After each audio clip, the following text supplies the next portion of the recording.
Welcome to a new market update in which we can see that Bitcoin is at a new high.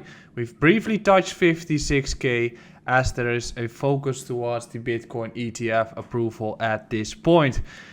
So what is next and what is regarding the altcoins at this point? Another short update on the markets. We're going to discuss these two in the coming minutes.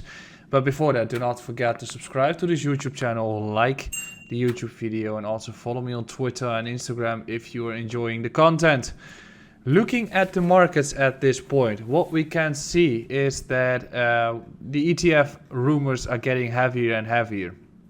This month, many ETFs are lined up, practically just ETFs that are futures backed, but we'll get to go ahead in this month. Some of them have been delayed. We have been covering that topic in this YouTube channel as well.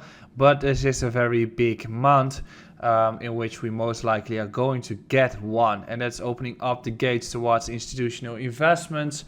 And due to the rumors, we potentially have been seeing another run up.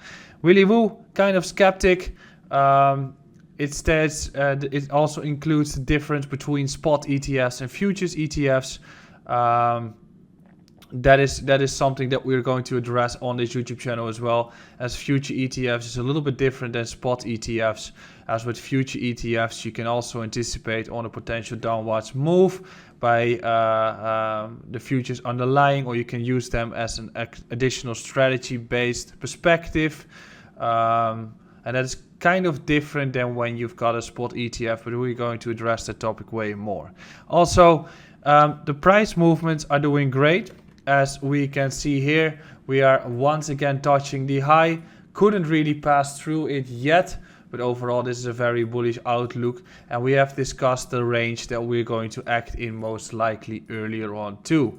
We have been stating the range that we are looking at is the range that we have been moving in during April and May.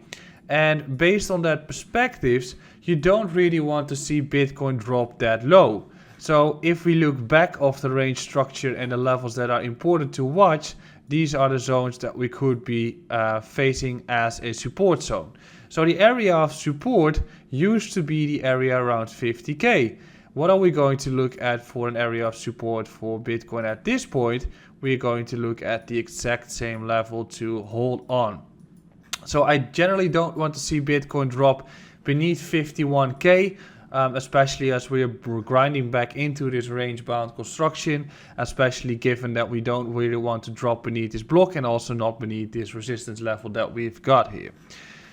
In the meantime, in that period, we most likely, if we are holding around 50k, are going to grind further up towards potentially even 70k, taking out the high that we've witnessed in May, and before we're going to have a slight corrective move of about 20%, and then we continue running towards new all-time highs. And that is most likely also the period where altcoins will start accelerating, because given the fact that we've just witnessed a nice move of Bitcoin upwards, we've witnessed some pain on the altcoins once again.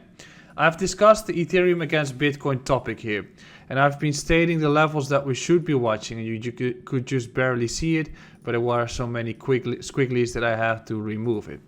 What I was saying in the update earlier this morning is that the price action of ETH Bitcoin has to crack a very substantial level before I become bullish once again.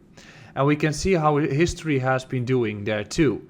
In this price action, lower highs, lower lows are made. And now another one is being made, and previous support becomes resistance. Previous support becomes resistance.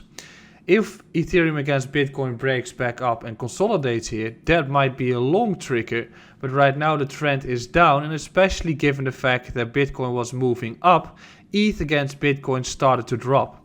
So the money started to flow back into Bitcoin from the altcoins, inducing potential weakness on the altcoins, pushing back the Bitcoin dominance upwards.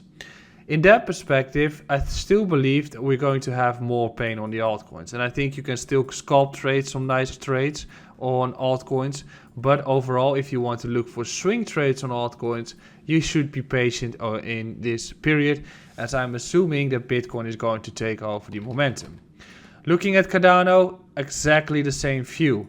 Not even that far. We didn't even get towards 4600 sats as price started to drop already from 4280, the resistance level that we have here. If Cardano is going to break back above 4650, that is a trigger where we're going to see continuation.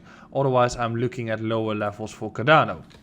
Ethereum against USDT, actually quite fine.